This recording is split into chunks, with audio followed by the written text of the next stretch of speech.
Sure, here's the text from the two pictures. The development of the London Underground Railway. In the first half of the 1800s, London's population grew at an astonishing rate, and the central area became increasingly congested. In addition, the expansion of the overground railway network resulted in more and more passengers arriving in the capital. However, in 1846, a royal commission decided that the railways should not be allowed to enter the city, the capital's historic and business center. The result was that the overground railway stations formed a ring around the city. The area within consisted of poorly built, overcrowded slums, and the streets were full of horse-drawn traffic. Crossing the city became a nightmare. It could take an hour and a half to travel 8 kilometers by horse-drawn carriage or bus.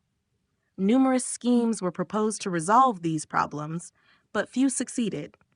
Amongst the most vocal advocates for a solution to London's traffic problems was Charles Pearson, who worked as a solicitor for the City of London. He saw both social and economic advantages in building an underground railway that would link the overground railway stations together and clear London slums at the same time. His idea was to relocate the poor workers who lived in the inner-city slums to newly constructed suburbs, and to provide cheap rail travel for them to get to work. Pearson's ideas gained support amongst some businessmen, and in 1851 he submitted a plan to Parliament. It was rejected, but coincided with a proposal from another group for an underground connecting line, which Parliament passed.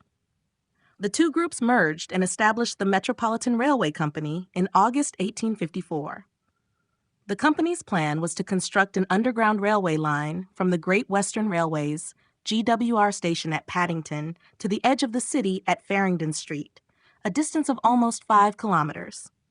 The organization had difficulty in raising the funding for such a radical and expensive scheme, not least because of the critical articles printed by the press.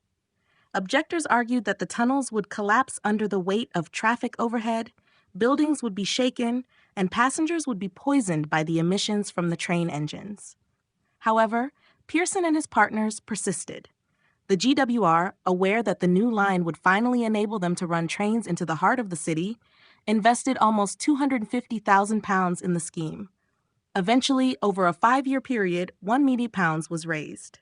The chosen route ran beneath existing main roads to minimize the expense of demolishing buildings.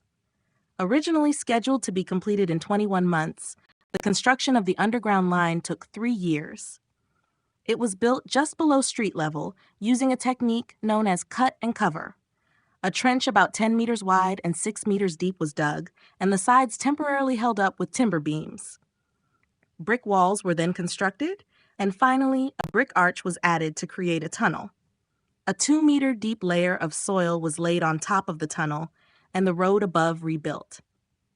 The Metropolitan Line, which opened on the 10th of January 1863, was the world's first underground railway. On its first day, almost 40,000 passengers were carried between Paddington and Farringdon, the journey taking about 18 minutes. By the end of the Metropolitan's first year of operation, 9.5 million journeys had been made. Even as the Metropolitan began operation, the first extensions to the line were being authorized. These were built over the next 5 years, reaching Moorgate in the east of London and Hammersmith in the west. The original plan was to pull the trains with steam locomotives, using fire bricks in the boilers to provide steam, but these engines were never introduced. Instead, the line used specially designed locomotives that were fitted with water tanks in which steam could be condensed. However, smoke and fumes remained a problem, even though ventilation shafts were added to the tunnels. Despite the extension of the underground railway, by the 1880s, congestion on London's streets had become worse. The problem was partly that the existing underground lines formed a circuit around the center of London and extended to the suburbs, but did not cross the capital's center. The cut-and-cover method of construction was not an option in this part of the capital. The only alternative was to tunnel deep underground. Although the technology to create these tunnels existed, steam locomotives could not be used in such a confined space. It wasn't until the development of a reliable electric motor and a means of transferring power from the generator to a moving train that the world's first deep-level electric railway, the City and South London, became possible. The line opened in 1890 and ran from the city to Stockwell, south of the River Thames. The trains were made up of 3 carriages and driven by electric engines. The carriages were narrow and had tiny windows just below the roof because it was thought that passengers would not want to look out at the tunnel walls. The line was not without its problems, mainly caused by an unreliable power supply. Although the City and South London Railway was a great technical achievement, it did not make a profit. Then, in 1900, the Central London Railway, known as the Twopenny Tube, began operation using new electric locomotives. It was very popular, and soon afterwards, new railways and extensions were added to the growing tube network. By 1907, the heart of today's underground system was in place.